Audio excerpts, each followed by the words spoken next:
Cabinet મંત્રી નરેશ પટેલ પર ધમકી આપવાનો આરોપ લગાવાયો છે। ગૌરી આશ્રમ શાળાના પૂર્વ અધિકારી ઉર્મિલા ગરાસિયાએ વિડીયો વાયરલ કરી આરોપ લગાવ્યો। ગૌરી આશ્રમ શાળામાં વિવાદને લઈને નરેશ પટેલે ધમકી આપી છે।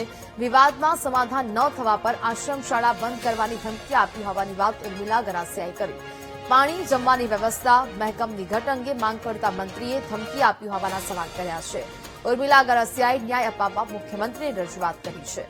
કેબિનેટ મંત્રી નરેશ પટેલે પોતાના પર લગાવેલા આક્ષેપોને ફગાવ્યા। વિવાદ ખતમ કરવા માટે મેટાફોર કર્યું હોવાની વાત નરેશ પટેલે કરી છે। હાલના ધારાસભ્ય શ્રી નરેશભાઈ પટેલે આશ્રમ શાળાના વિવાદિત માજી આચાર્ય એવા ગોકુળભાઈ પટેલને છાવરતા એમની રહેમ રાહે હેઠળ જે કંઈ કાર્ય પ્રવૃત્તિ કરતા આવેલા અને એમને સાથે સમાધાન કરવાની વાત કરી અને સાથે આશ્રમ શાળા બંધ કરવાની વાત કરી છે।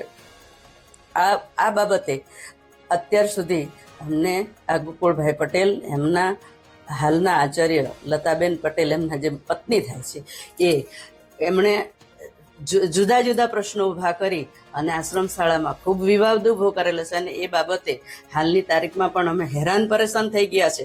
તો આ બાબતે આ જ મુખ્યમંત્રી અમારા વિસ્તારના છે અને આદિજાતિ મંત્રી છે અને એ આદિજાતિ મંત્રી જ્યારે બાળકોના પ્રશ્નો શું છે એ સમજ્યા વગર અને મદદ કર્યા વગર અમને જ્યારે આશ્રમ શાળા બંધ કરવાની ધમકી આપે છે તો એ બાબતે યોગ્ય પગલાં લઈ ઘટતી કાર્યવાહી કરવા આપ સાહેબને અમારી નમ્ર વિનંતી છે। સર, અહીંયા પાણીની મુખ્ય તકલીફ છે અને શિક્ષકોની તકલીફ છે।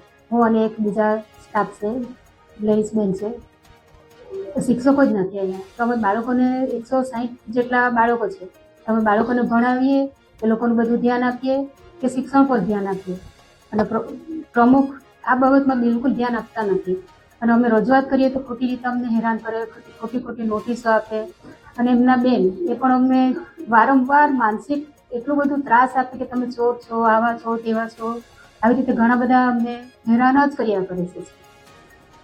મેં પરમ દિવસે પણ પ્રમુખશ્રીને સામેથી મેં ફોન કર્યો છે કે બિપિનભાઈ, તમે કોઈ પણ રીતે તમારા આચાર્ય વચ્ચે, આચાર્યના પતિ વચ્ચે જે બી છે તે તમે બધા સમાધાન કરો। આ શાળા છે એ ઝઘડા માટેની શાળા નથી। હવે એ વાત કરવા માટે જો મંત્રીનો કોઈ અધિકાર નહીં હોય તો આશ્રમ શાળાઓ ચાલશે કેવી રીતે?